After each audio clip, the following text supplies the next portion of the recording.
ఇప్పుడు గుడుల విషయం చూసుకున్నా కానీ ప్రభుత్వం దగ్గర ఉండి చేపించిన రోజులు కూడా ఉన్నాయి కదా.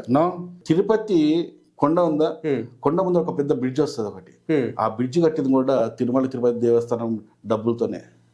అది కట్టాల్సింది ఎవడు? ప్రభుత్వ ఖజానా నుంచి కట్టాలి అది. కానీ ఎవరు ఇప్పుడు దాకా పట్టించుకోకపోతే మరి ప్రభుత్వం పట్టించుకుని అదే అంటున్నా. మరి హిందువులు మేలుకొని లేరు, ఇప్పుడు మేలుకుంటున్నారు అని చెప్పి. అండ్ ఇప్పుడు ఇక్కడ చూసుకుంటే మన తెలంగాణలో కూడా యాదగిరి గుట్టను కూడా మన బీఆర్ఎస్ ప్రభుత్వం ఉన్నప్పుడు, అంటే టీఆర్ఎస్ ప్రభుత్వం ఉన్నప్పుడు చేపించిందే కదా. ఏ డబ్బులతో చేయించిండు? ఏ డబ్బులతో చేయించిండు? అది డబ్బులు రెండు రకాలు ఉన్నాయి. లేదంటారా? డబ్బులు రెండు రకాలు ఇక్కడ. దేవాదాయ శాఖ డబ్బు, అవును, గవర్నమెంట్ ఖజానా. గవర్నమెంట్ ఖజానాకి ఎక్కడికి వస్తాయి డబ్బులు? టాక్సెస్ డబ్బులు. అవును. ఈ డబ్బులతో కట్టించిండా, దేవాదాయ శాఖ డబ్బులతో కట్టించిండా? ఆ క్లారిటీ ముందు నీకు తెలవాలి ఫస్ట్. ఈ డబ్బులతో దేవాదాయ శాఖకి వచ్చే డబ్బు ఎక్కడికి వస్తుంది? మేము హుండీలో వేసే డబ్బులు అవి, మా డబ్బులు అవి. మా డబ్బులతో మా దేవాలయం కట్టడానికి వాళ్ళెవరయ్యా? ప్రభుత్వాలు. ఖజానా హుండీ నుంచి ఇచ్చారా?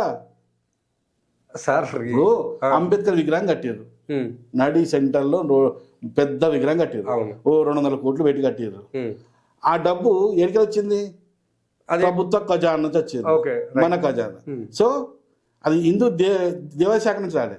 ఇప్పుడు నేను చెప్తున్నా, అదే మసీదుల్లో కానీ చర్చిల్లో కానీ వీళ్ళు మక్కా కానీ ఇజ్రాయెల్ దేశాలు పోవాలంటే వీళ్ళకి డబ్బు ఎడికలు వస్తున్నది. వీళ్ళకి ఏమన్నా సపరేట్గా ఏమన్నా ఏది క్రిస్టియన్స్ ఫండ్స్ ఏమన్నా గవర్నమెంట్ దగ్గర ఉందా? శాఖ ఏమైనా ఉందా? ముస్లింలకు సంబంధించిన శాఖ ఏమన్నా గవర్నమెంట్ చేతిలో ఉందా? లేదు కదా. మరి వీళ్ళకేమో గవర్నమెంట్ ఫండ్స్ పోతున్నాయి, మనకి ఇక్కడ మా ఫండ్ మాకే గవర్నమెంట్ ఖర్చు పెట్టడం ఏంది? ఖర్చు పెట్టడం నాకు అర్థం కావట్లేదు. ఇది ఎక్కడ కూడా గవర్నమెంట్ ఎప్పుడు కూడా హిందువుల మీద ఖర్చు పెట్టదు. జగన్మోహన్ రెడ్డి గారు ముఖ్యమంత్రి ఉన్నప్పుడు గుంటూరులో ఒక చర్చిని గవర్నమెంట్ టెండర్ లేపించి దాదాపు 3 కోట్లు పెట్టి రిపేర్ చేయించాడు. ఆయన కట్టించిండో రిపేర్ ఏమో చేయించాడు. ఎవరి డబ్బు అది? మరి చర్చ్ కట్టించినావు లేకపోతే రిపేర్ చేయించినా ఏదో చేసినావు కదా. మరి చర్చ్ నుంచి 1 రూపాయి వచ్చిందా? మరి ఎవరి డబ్బు అది? మన డబ్బే. ఇప్పుడు నాకు అట్లా చూసుకుంటే, ఇప్పుడు మీరు మాట్లాడుతున్నారు చర్చెస్ కి మాత్రమే ప్రభుత్వాలు సహాయం చేస్తుంది, కానీ గుళ్ళకి ఎట్లాంటి ఏ గుడికి తెచ్చింది చెప్పండి?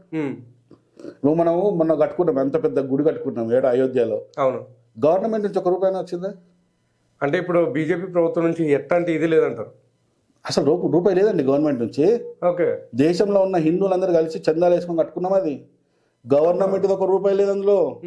జాగా కూడా మనదే, ప్రతి ఇటుక మనదే, మట్టి రేణు కూడా మనదే. ప్రభుత్వంది 1 రూపాయి, ఒక చారణ కూడా లేదు అందులో.